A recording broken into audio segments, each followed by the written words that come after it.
Very good morning to you on this 23rd day of September. It's a Tuesday morning, and if you've joined us, then you have connected to the fifth connection, where we are given to talking through the storyline of the scriptures.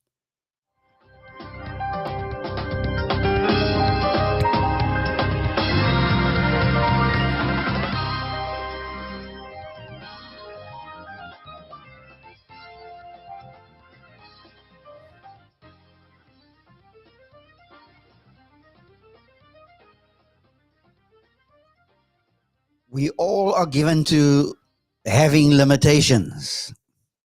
Some of our limitations are very obvious, they are glaring. Others of us have very quiet, covert limitations which we kept hidden. We love to hide. We play hide and seek with God. We play hide and seek with each other. But we are to embrace our limitations. Those in psychology call it your shadow. Living with both your positives and your negatives, because they are part of who you are. They are part of your story. And in this part of the story in the book of Ephesians, the writer is talking through the importance of the assembly being synchronous, the assembly being in sync with what God is doing. God is unfolding something very unique. He is the source of all being. And if we want to get to be and to do, if we want to get to live right and live well, then we need to be in touch with the source of all being. And in this book, in the first 3 chapters, the writer unfolds. He unpacks very broadly for us what the assembly plan is all about. And then in 4 to 6, he talks about the prompts that the assembly needs to imbibe, how she needs to live. They are what I call pre-transformation prompts. They goad us, they motivate us to be doing what he has called us to do, to make impact. Not just to leave a mark, because you could leave a negative, indelible mark. All of us want to leave proactive, well-intentioned marks. And so when we get into chapter 4, the writer goes all practical on us.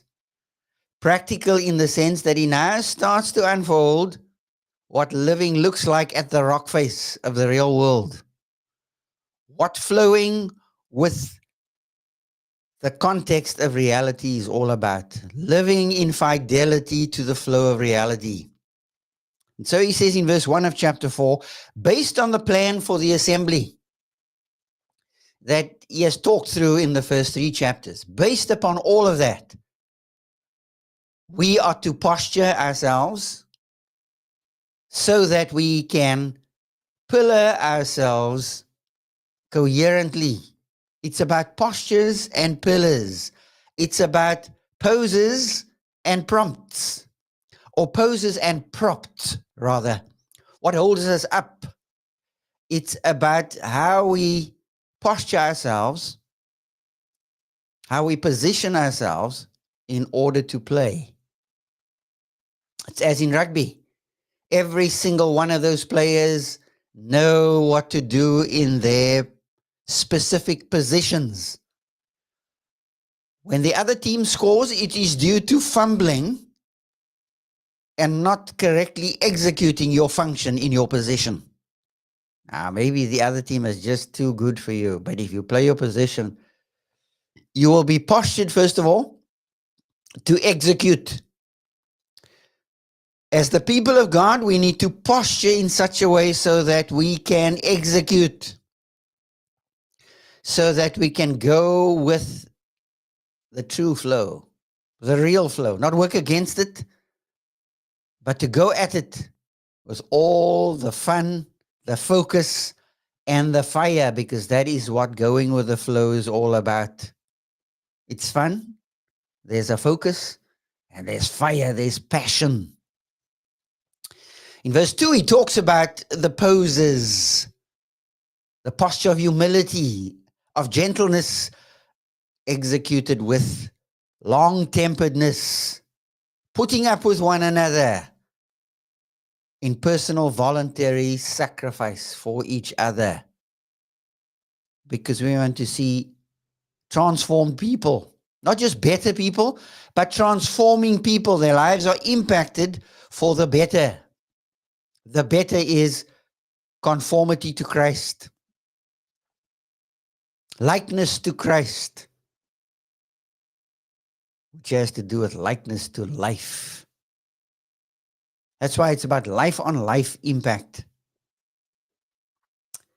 Now, this morning, let's look at verse number 3. Once we are postured properly and correctly, we know our postures. We know how to posture ourselves so that what comes at us or what we go at will have extremely positive impacts.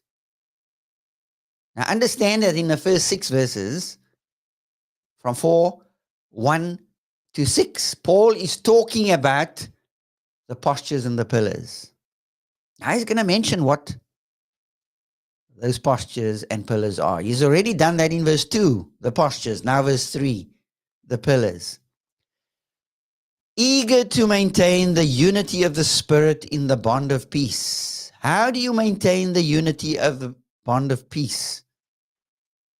With the right posture, humility, gentleness, and bearing with one another. When that posture is right, it's easy, it's a lot easier to move in the direction to maintain what is already there.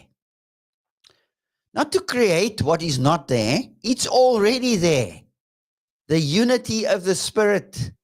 It's about unitive awareness. Unity, unitive. It's about an awareness that we are together.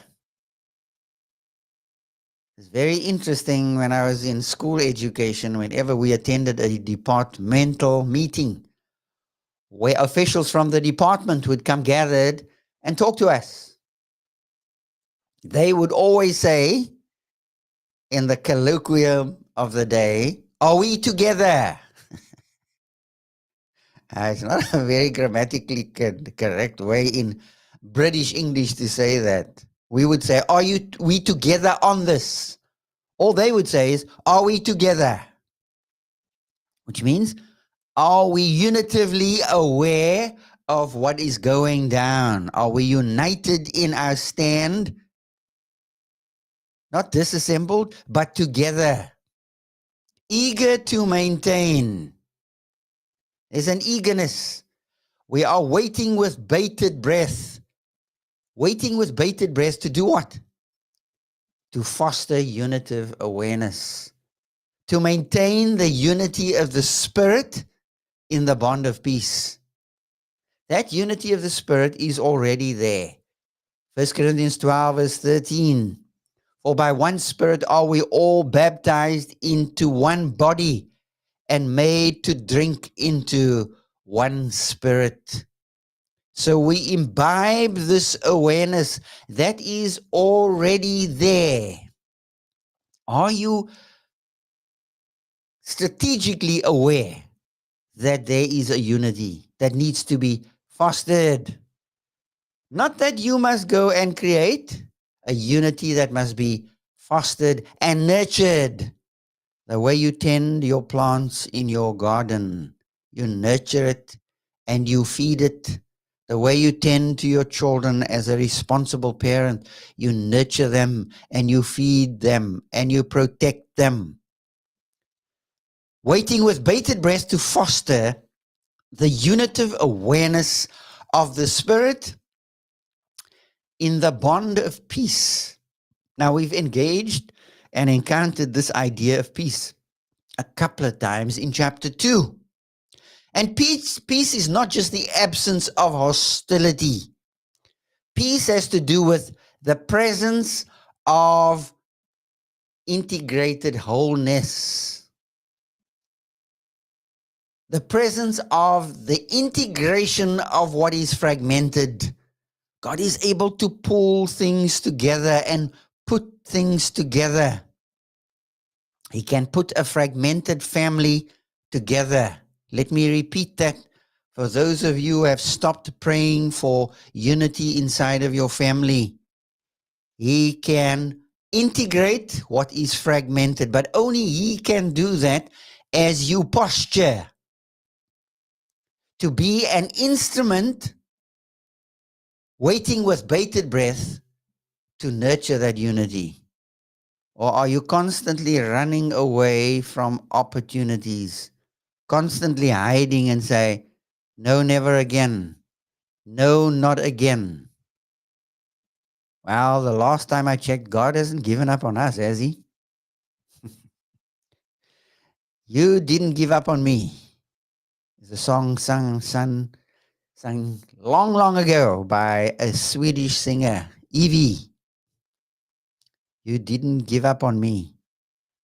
You waited such a long time for me to come around. Oh my goodness. And some of us, me included, we take so long to come around, to get with the program, to move with what God is doing.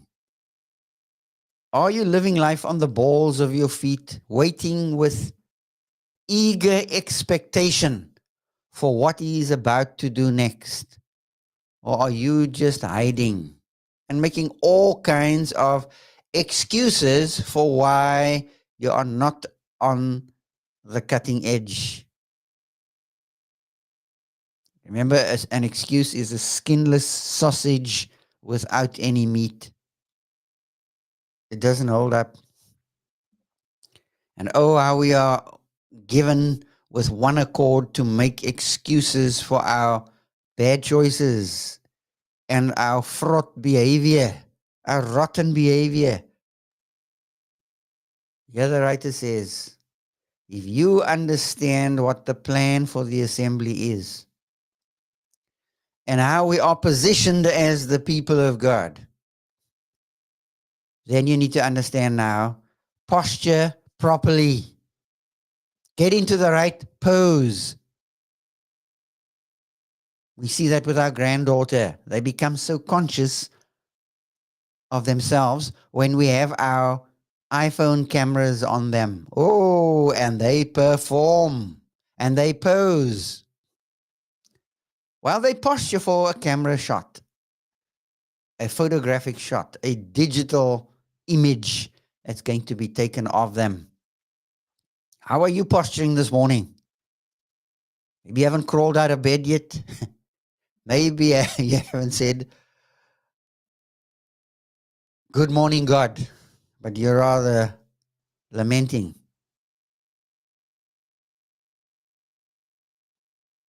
Oh, God, it's morning again. Well, verse 3 talks about posturing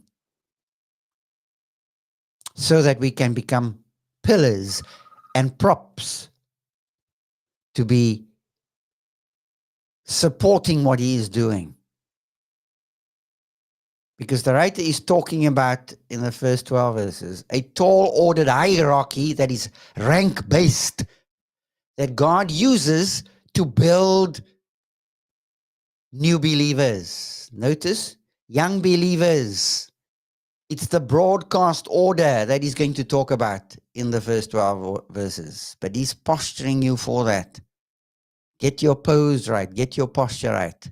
So how about it? Jump out of bed, wash your face, dress for success, and face the world and be ready to pose and position yourself so that you can foster a unitive awareness of the Spirit in the bond of the integration of fragmentation and be part of what God is doing in putting lives together, not in seeing more and more fragmentation right here in our communities across the Western Cape.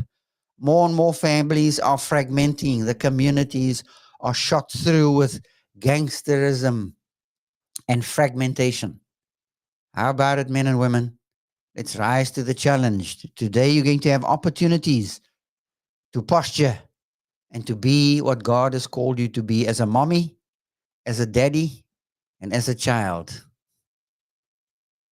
Get set and go. And may God go with you as you enjoy the day.